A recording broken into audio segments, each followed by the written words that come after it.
సరే కుక్క రాజభోగం చూసిరు కదా, పరేషాన్ అనిపించింది కదా. ఇక ఇప్పుడు ఇంకా పరేషాన్ అయ్యే ముచ్చట ఇంకోటి చెప్తా. ఏందది అని అంటారా? పురుగొల్లా వాడెంత నా ముందు పురుగసుంటోడు, నన్ను పురుగు లెక్క తీసి పడేసిండు, నన్ను మనిషి లెక్క చూడలేదు, పురుగు లెక్క చూసిండు అని బాధపడుకుంటా పురుగును శానా శానా శానా చిన్న చూపు చూస్తారు కదా. దయచేసి అట్లా చూడకుర్రల్లా. పురుగులు కూడా మనుషుల కంటే చాలా ఇలువగల్లాయి. అసలు నన్ను అడిగితే ఒక పురుగుకు ముందు మనిషి కూడా ఎందుకో పనికిరాడు.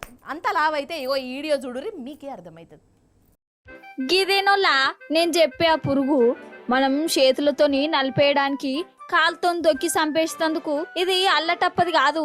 దీని విలువ అక్షరాల 75 లక్షల రూపాయలు. అరే అవునంటే బండకు బండ 75 లక్షలు పెట్టి మరి ఈ పురుగును కొంచబోతుర్రు.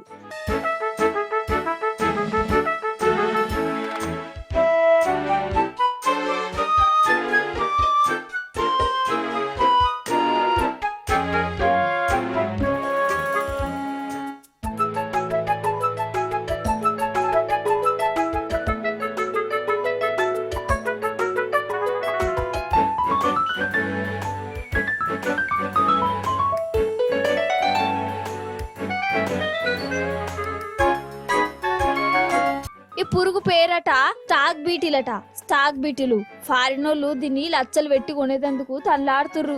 ఎందుకయ్యా అంటే ఇది అదృష్టాన్ని గొర్ర గుంజుకొచ్చే పురుగట. ఈ పురుగును ఇంట్లో పెట్టుకుంటే ఆ ఇల్లుగల్లోళ్ళు కరోడుపతులు అవుతారని నమ్మకమట. అందుకే కరోడుపతులు కావడానికి లచ్చలు పోసి మరి కొనుక్కుంటుర్రు.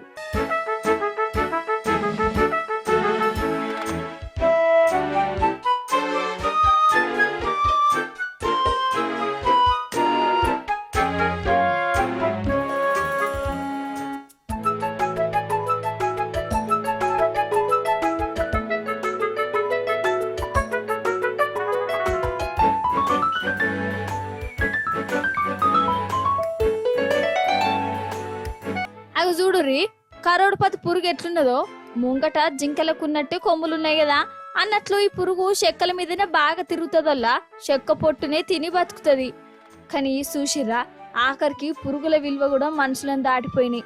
మనలో మన మాట అగర్సే ఇసొంటి 2-3 పురుగులు ఒక కాడ జమై మీటింగ్ పెట్టుకుంటే నన్ను మనిషి లెక్క తీసి పడేస్తురు, నన్ను మనిషిని చూసినట్టు అభిమానంగా చూస్తురని ఒకదానికొకటి చెప్పుకుంటా బాధపడతాయి కావచ్చు కదా.